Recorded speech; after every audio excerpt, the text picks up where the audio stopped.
အားလုံးပဲမင်္ဂလာပါရှင်ကျမရဲ့ Sam Knowledge Sharing YouTube Channel ကနေပြန်လည်ကြိုဆိုလိုက်ပါတယ်ဒီနေ့မှာတော့ကျမမျှဝေပေးခြင်းတဲ့အကြောင်းအရာလေးကစူးတဲ့နဲ့ကလေးတွေဖြစ်မလာအောင်ဘလို့တုံတင်ဆုံးမမလဲဘလို့လမ်းပြမှုတွေပြုလုပ်မလဲဆိုတဲ့အကြောင်းအရာလေးကိုမျှဝေပေးခြင်းပါတယ်မိဘတိုင်းကတော့ကိုယ့်ရဲ့သားသမီးတွေကိုကောင်းမွန်လိမ္မာပြီးတော့မှထူးချွန်ထက်မြက်စီခြင်းကြတယ်အောင်မြင်ပျော်ရွှင်ခြင်းကြတယ်ဒါကတော့မိဘတိုင်းရဲ့စေတနာပါပဲဒါပေမဲ့မိဘတွေရဲ့စုံမတုံတင်လမ်းပြမှုတွေကလေးတွေရဲ့နာခံမှုတွေပေါ်မူတည်ပြီးတော့မှလိမ္မာတဲ့ကလေးနဲ့စူးတဲ့နဲ့ကလေးဆိုပြီးတော့မှဖြစ်လာတတ်ကြပါတယ်ဒါကြောင့်လက်ဦးစီယာမိတိုက်စွာပုပ္ပစရိယာမိနဲ့ဖာဆိုပြီးတော့စကားပုံတွေရှိလာခြင်းဖြစ်ပါတယ်ဒါကြောင့်ဒီနေ့မှာစူးတဲ့နဲ့ကလေးတွေမဖြစ်ဖို့ရာအတွက်က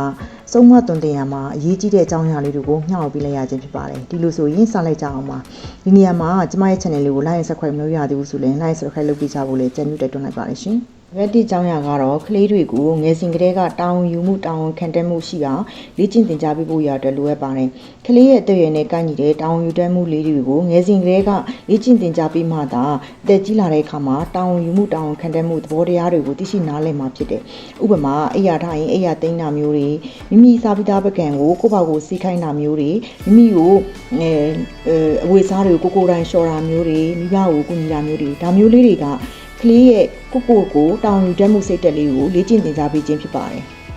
ဒါကြောင့်ဒီလိုຢာလေးတွေအသေးပွားလေးတွေကနေစပြီးတော့မှလေ့ကျင့်သင်ကြားပေးမှသာလျှင်အသက်ကြီးတဲ့အချိန်မှာကိုတောင်းယူတတ်တဲ့စိတ်တွေပြည့်ရှိလာမှာဖြစ်ပါတယ်။ဒါပေမဲ့အကြောင်းအရာကတော့ကလေးရဲ့စိတ်ကိုခံနိုင်ရရှိအောင်သင်ကြားပေးဖို့ရတဲ့လိုအပ်တယ်။ဒီနေရာမှာပြောချင်တာကဘဝဆိုတာအမြဲတမ်းတက်တက်မထက်အဆင်ပြေမနေတတ်ဘူး။မိမိကအခုချိန်မှာအဆင်ပြေလို့ကလေးပူဇာတာလိုချင်တာတွေမှန်သမျှကိုဝယ်ပေးနေမယ်ဆိုရင်ဖြည့်ဆည်းပေးနေမယ်ဆိုရင်ကလေးရဲ့စိတ်ထဲမှာ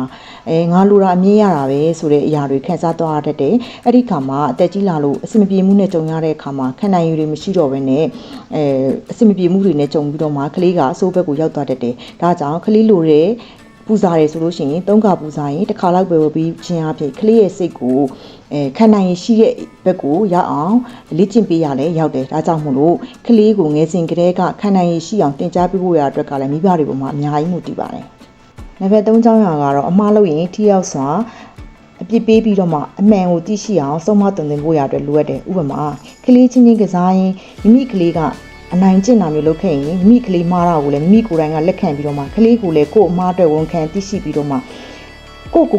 အမားကိုလည်းပဲဝန်ခံတတ်အောင်လေ့ကျင့်ပေးဖို့လိုအပ်တယ်မိဘက်ကခံရရင်လည်းပဲဒီလိုအမားမျိုးကိုမိမိကိုယ်တိုင်လည်းမလုပ်ပဲ